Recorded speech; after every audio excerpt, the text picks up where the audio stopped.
and welcome to Feeding the Soul with Mirthell.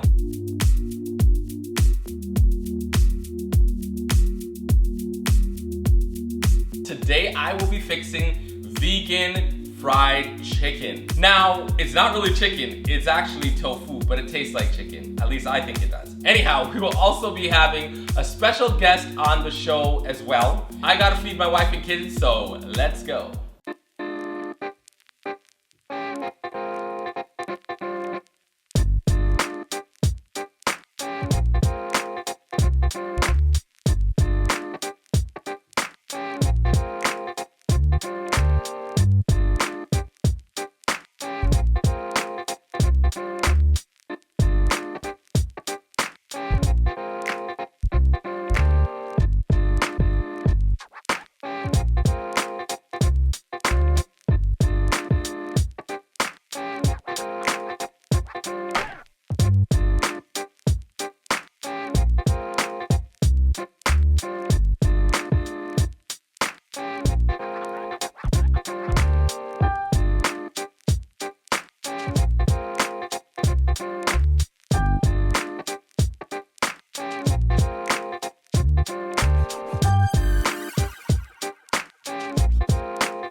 Alright, so we got that part finished, so let's meet our special guest that will be keeping me company in the kitchen today. Hey Mike, what's going on, man? Hey Mirth, great to see you.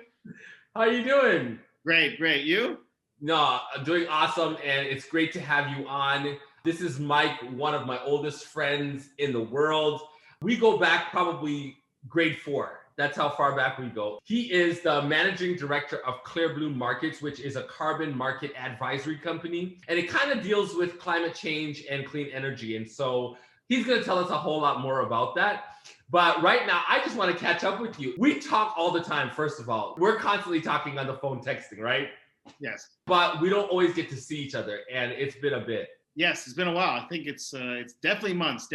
Just it's so easy with the text, and this is great. It's really great to see you. Really. Yeah, and in person, the last time that I saw you, I think our families got together. We went out to eat. We were in Toronto. It was actually after that, even on your way to Europe. You dropped by for one night in Toronto. Yeah. You're right. I had one night in Toronto, picking up my mom to go to Europe. And I was able to see you, and we went to like one of our favorite, a restaurant in one of our favorite neighborhoods. And exactly, it was excellent. Where we grew up, it was great. It was great to see you. And then amazingly, you went to Europe and you saw my family there, my wife's family in Europe. Yes. Great. So, it was amazing. It was one of the best trips. My mom still talks about it to today. And we are so thankful that you were able to arrange so that when we went to Italy, we were with the Italians, like the real, like you were there. Had the real food, And food was all about that. It was all about food that trip. So it's perfect. It's perfect. It was so perfect. Your mother-in-law was just fabulous. Your brother-in-law, they treated us like family. And you know what? Me and Mike are family. Like literally, we grew up together. So it just made sense when we went to Italy that I was just like, right there. You gotta go right in there. It was it's just it's what we are. It's who we are, and we just enjoy the family. And of course, food's a big part of that in our family, and we enjoy it. And it's just great to see you on doing this show, and just it's amazing. It really is amazing. Oh man, I'm so happy. I'm so proud of you. Some amazing experiences. Like I literally grew up with your family. I grew up in your home. Like when I left my home, my parents knew I was going to your house. Yes. And we would be upstairs in the third floor, because you kind of had the third floor. Your little den there, that little extra room hanging over the park. And you had that little extra room where you had like, and Buzzy was in there, Buzzy, your dog. The little dog. Yes. And we had so many, Casey Kasem, listening to Casey Kasem in the top 100. On my old stereo, that was amazing. Yeah, old stereo. On your Commodore, all your 64, trying to find a new game and what's on this disc this time, what's not on this disc. Right. Wow. And then when we got bored of that, we'd go in the living room, we'd be playing your Bob Marley CDs. Yes. It was great time.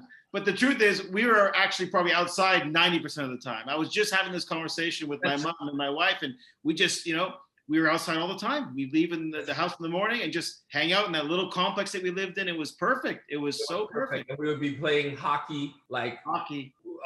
Hockey was one of the biggest staples. Yes, our road hockey. Who's gonna go net?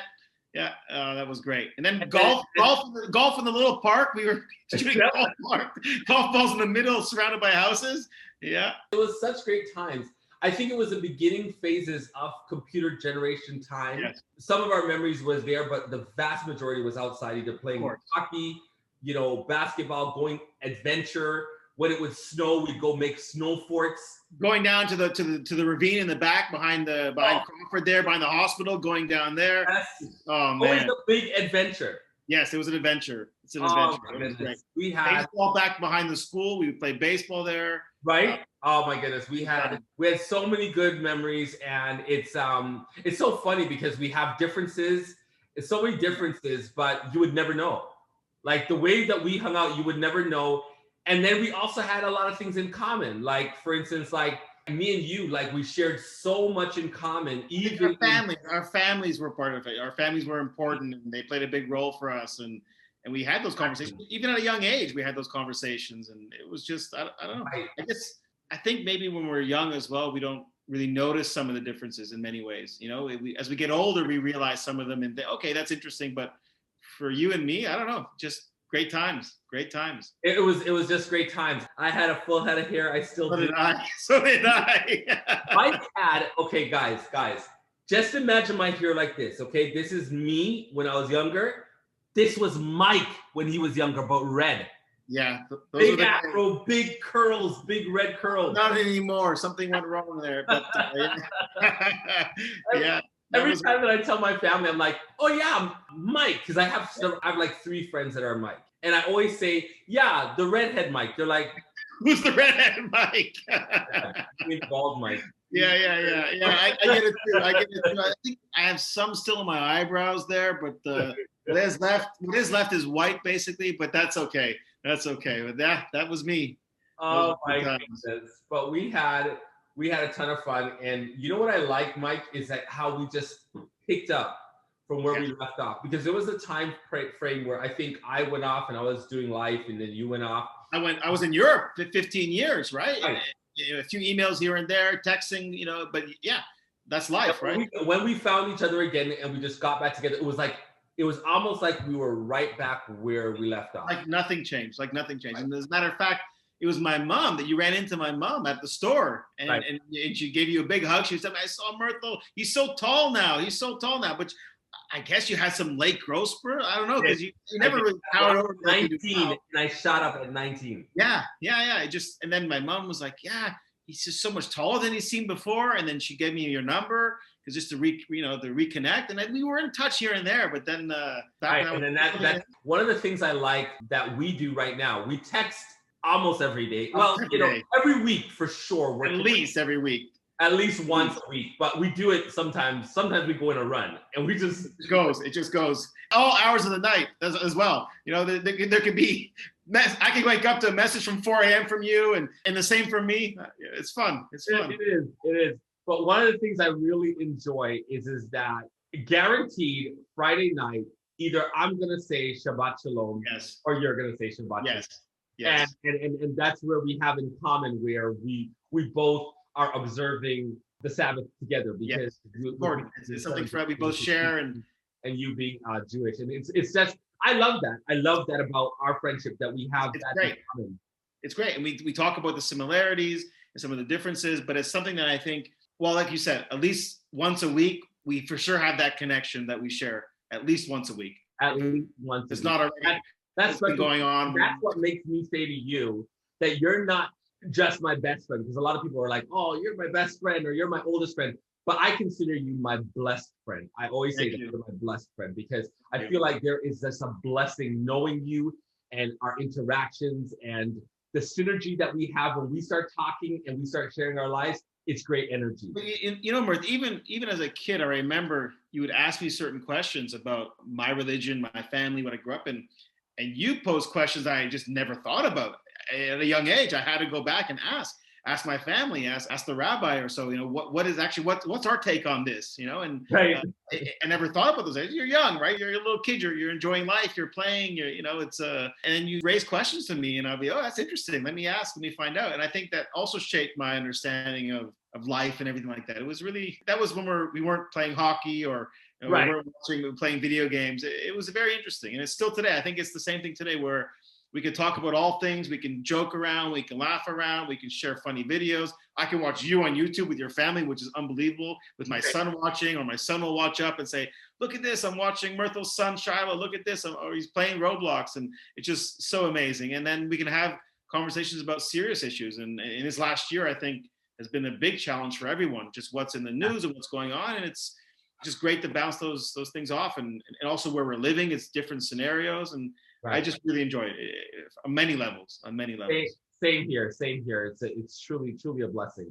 So Mirth, what do you have cooking there? Ah, man. So today I am going to be cooking chicken tofu. It's actually tofu, but I make it taste like chicken. And it's just an interesting way how to fix it. I actually learned this from my mom, where she will take a piece of tofu. Usually you go with like medium to firm, not extra firm.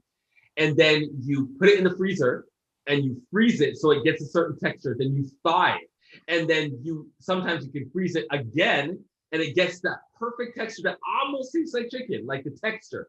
And then you season it and stuff like that. So all of that is what I'm doing today. It's fried chicken, but I'll probably bake it. I won't put it in fry. And then I can add different things. So it can either be jerk chicken, or it can be barbecue chicken, or it can be, you know, any tandoori chicken. But basically it's tofu chicken, and then I can season it the way I want to go. Sounds great. I didn't eat yet lunch, so I'm getting hungry already. So well, good. I'm gonna have to arrange something. Maybe I can UPS it over to Canada. That'd be great. But you know, you do have competition. I'll be honest, I'm not the chef in the house. It's my wife, the Italian cook. So you've got good competition there. She feeds me well. She feeds me well. If she cooks anything like her mother, oh my goodness. Her mom took care of us in Italy. Oh my goodness. I can't say that I'm a good cook or that I necessarily enjoy it or not, but I think early on in our life, I'd be happy to do it. Don't get me wrong. I'd be happy to do it and get in kitchen and cook for whoever. But I think quite early on in my relationship with my wife, she said, you know what? I'll take care of this. You go use your skill somewhere else. Right. That happened a long time ago. And we've worked like that for now. So. Well, that works for some people. I don't think that will work in my house. I try, and I a couple of times, once or twice, not many. I said, you know what, I'm going to make pasta today. I probably shouldn't have said pasta with an Italian wife. Right. And I started cooking it, and I felt this little bird on my shoulder. And slowly tell what? No. And then I said, you know what? That's the last time I'll be cooking pasta. Yeah.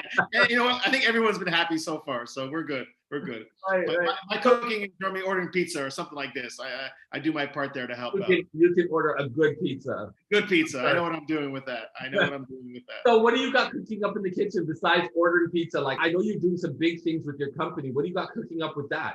Yeah, you know, like I said, this has been a very interesting year. And here at Clearblue Markets, we're busy with all issues around climate change. And climate change is a very important topic that we're all dealing with, and lots of repercussions and a lot of interesting opportunities. And we're very busy working with on all sides of the market, actually. But a big part of what we do is helping large emitters deal with their emissions and deal with their situations in carbon pricing programs, and also helping projects get developed that are clean energy. So at the end of the day, I think we're very much involved with helping reduce emissions, which will help reduce the impact of climate change.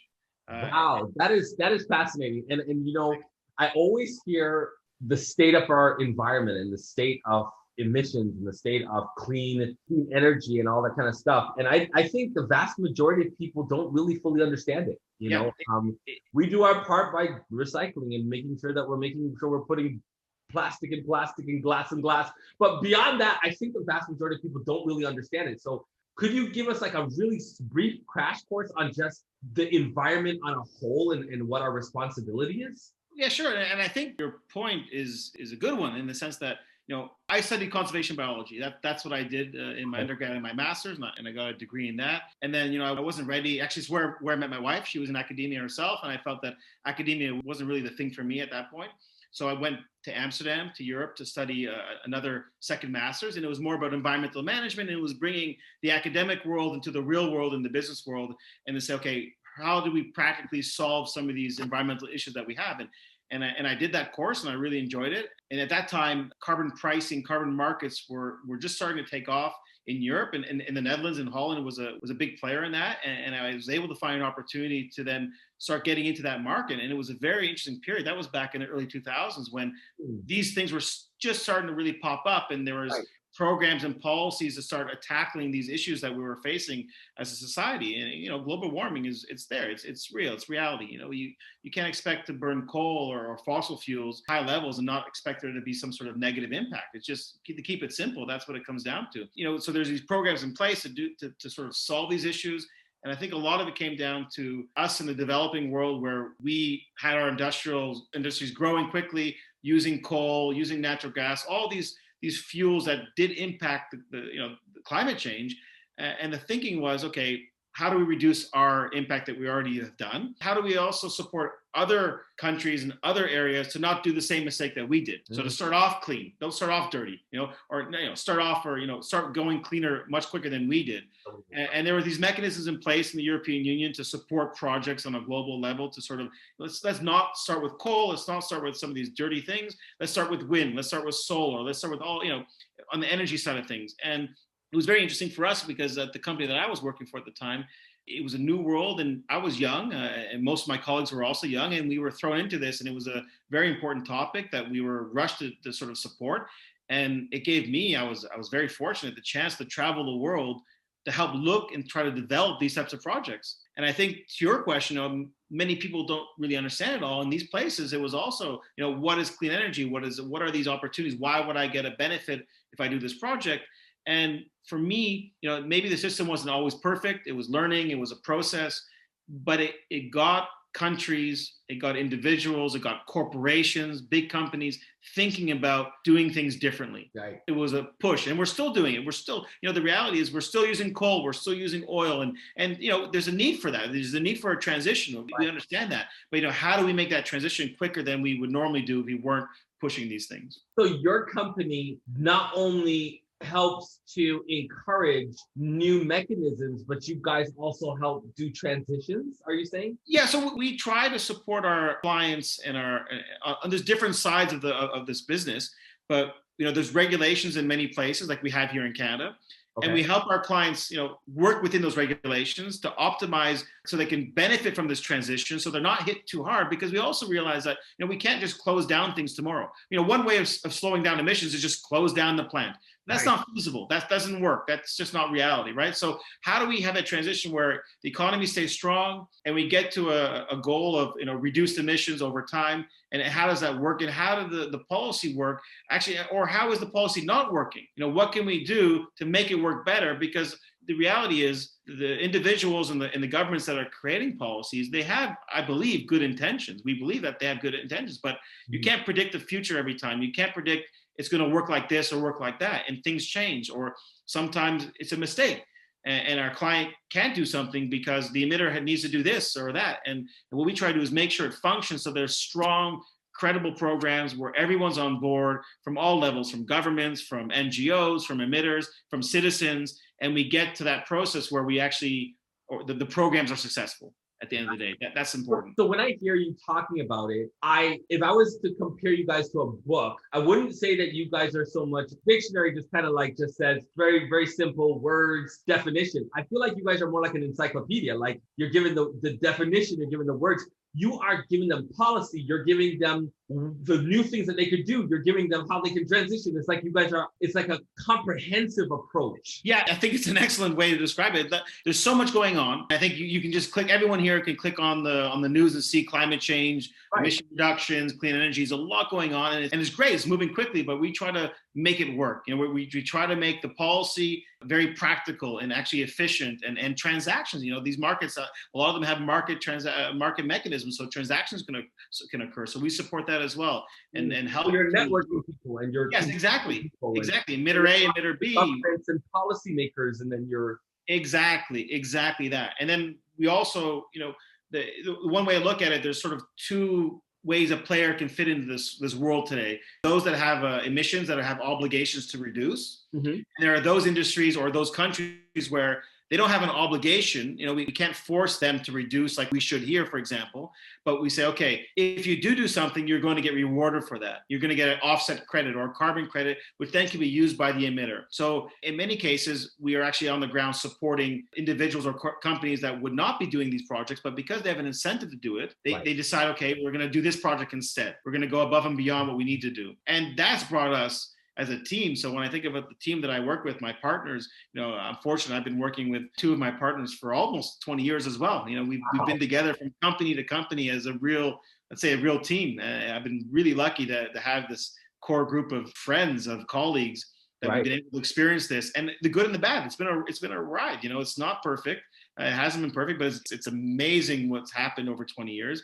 And I can say we've traveled the world. I've been to places that I would never have dreamed of gone, and tried the food in these countries, you know, and I think about the places I've been and the people I've met. I've been very fortunate. So that's for sure. Wow. So Mike, clearly you have talked to, I've shared with you beyond this conversation. So I know you've talked to dignitaries, you've talked to politicians, you've talked to tribal leaders in Africa, you know, top presidents of countries. You've been in their presence, or some of their ambassadors. So you're talking on very high level people in the government, and people well known. You've dropped some names that I won't say, but you know, people that are names of recognition. It's exciting. It's amazing what you're doing, and I'm so proud to be your friend, to know that you're working on this level to make the world a better place. But can you just I'm going to just take it down to just the common person now. So now, moving away from policymakers and the big corporations that you're constantly working with and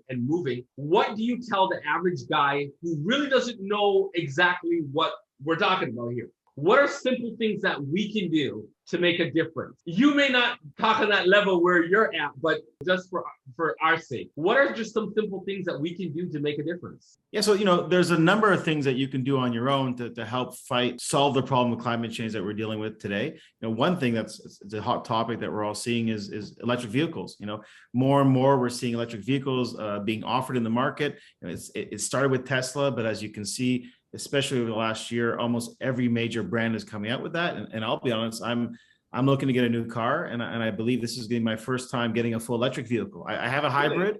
What are you thinking about getting? There's a few options before. You know, at first I thought the only option was the Tesla, and that was it. But every day I see a commercial on TV of you know, GM, Ford, Audi. They're all coming out with, you know, really interesting, nice looking, and sports cars too. Sports cars as well, and even SUVs. So, you know, tailored to the needs of what people are looking for. So that's really exciting. And then just smaller things, you know, even recycling and reducing our emissions and our waste has an impact on that. So there's a lot of tools available to you as an individual, something that we provide and we work with our clients, and I've been doing for many years with the offsets that I mentioned. So maybe sometimes you can't reduce all your emissions. You know, you need to cook, you need to have natural gas or whatever on your stove, but you can offset. You know, credible offsets are out there. It's a big topic these days, and people are asking what you can do, but you can support projects that are not in your own place, but maybe far abroad, and you can reduce emissions that way and support the overall climate change challenge that we face. So there's a number of opportunities out there, and more are coming to our availability. Oh, looks like the food is ready. Hey, that was a great answer, Mike. I got one more question. Sure. And I ask this to all my guests. So you're busy saving the world, doing all this stuff. How do you feed your soul? What are the ways that you will save Mike? You know what I'm saying? Make sure you're taking care of Mike.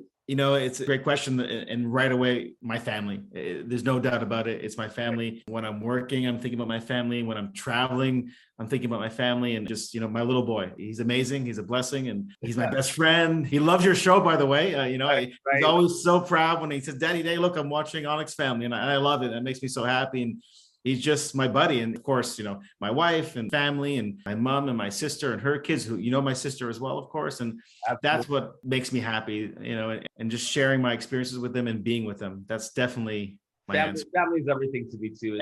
It's what brings me joy when I cook. First person I'm thinking is, you know, feeding my wife, feeding my kids. And so that's the whole reason for even this show, you know, feed the soul. But I feed my wife and kids, and that's how I feed my soul. Hey, thanks a lot for coming on, Mike. And thank you. Wish you all the best in saving the world. We're going to join you and do the best that we can do. So proud that of what you've been able to accomplish and how you're making an impact in the world. Two boys growing up in Canada. Who would have thought where we would end up? And this is awesome. I love it. Thank you very much. Thank you. All right, man. Take care. See you later. All right, the meal is finished and it's looking good, y'all. You want to check it out? Let's check it out.